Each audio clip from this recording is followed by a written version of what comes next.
പലപ്പോഴും നമ്മൾ ജീവിതത്തിൽ വിജയത്തിലെത്താത്തതിന് അല്ലെങ്കിൽ ഡ്രീം ലൈഫിലേക്ക് എത്താൻ പറ്റാത്തതിന് അല്ലെങ്കിൽ നമ്മുടെ ലൈഫിൽ സ്റ്റക്കായി നിൽക്കുന്നതിന് ഒക്കെ മെയിൻ കാരണം എന്ന് പറയുന്നത് നമ്മുടെ ഉള്ളിലുള്ള സെൽഫ് ഡൗട്ടാണ്. അപ്പോൾ ഈ സെൽഫ് ഡൗട്ട് നമ്മൾ ജനിച്ചപ്പോഴേ ഉണ്ടായി വന്നതൊന്നും അല്ല. നമ്മുടെ മനസ്സ് തന്നെ നമ്മളുടെ ജീവിതത്തിൽ നമ്മൾ അനുഭവിച്ചിട്ടുള്ള പരാജയങ്ങളിൽ നിന്ന്, കുറ്റപ്പെടുത്തലുകളിൽ നിന്നൊക്കെ ഉണ്ടാക്കിയെടുത്ത ഒരു വലയമാണ്.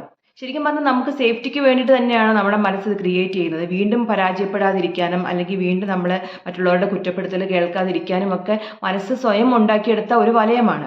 പക്ഷേ പലപ്പോഴും ഇതൊരു ജയിൽ പോലെയാണ്. നമുക്ക് പലപ്പോഴും ഈ ഒരു തടവറയിൽ നിന്ന് പുറത്തിറങ്ങാൻ പറ്റാത്തത് ഒന്നാണ്. പക്ഷേ ഈ തടവറയുടെ അല്ലെങ്കിൽ ഈ ഒരു ജയിലിൻ്റെ താക്കോൽ എന്ന് പറയുന്നത് നമ്മുടെ കയ്യിൽ തന്നെയാണുള്ളത്. അപ്പോൾ നമ്മൾ എന്താണ് ചെയ്യേണ്ടത്? ഈ താക്കോൽ കൊണ്ട് നമ്മൾ ആ ഒരു ജയിലിനെ തുറന്ന് നമുക്ക് എന്ത് ചെയ്യാനാണോ നമ്മൾക്ക് സെൽഫ് ഡൗട്ട് ഉള്ളത് അത് തന്നെ ചെയ്ത് അതിനുവേണ്ടി ആക്ഷൻ എടുത്ത് മുന്നോട്ട് പോവുക.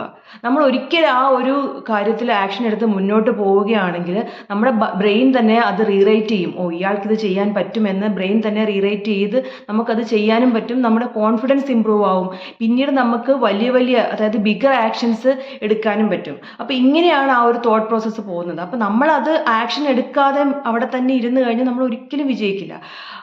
നേരെ മറിച്ച് സെൽഫ് ഡൗട്ട് ഉണ്ടാകുമ്പം ആ സെൽഫ് ഡൗട്ടിനെ മറികടന്ന് നമ്മൾ ആക്ഷൻ എടുത്ത് നമ്മളുടെ ഗോളിൽ ഫോക്കസ് ചെയ്ത് മുന്നോട്ട് പോയാൽ ഉറപ്പായിട്ടും നമ്മൾ വിജയിക്കും.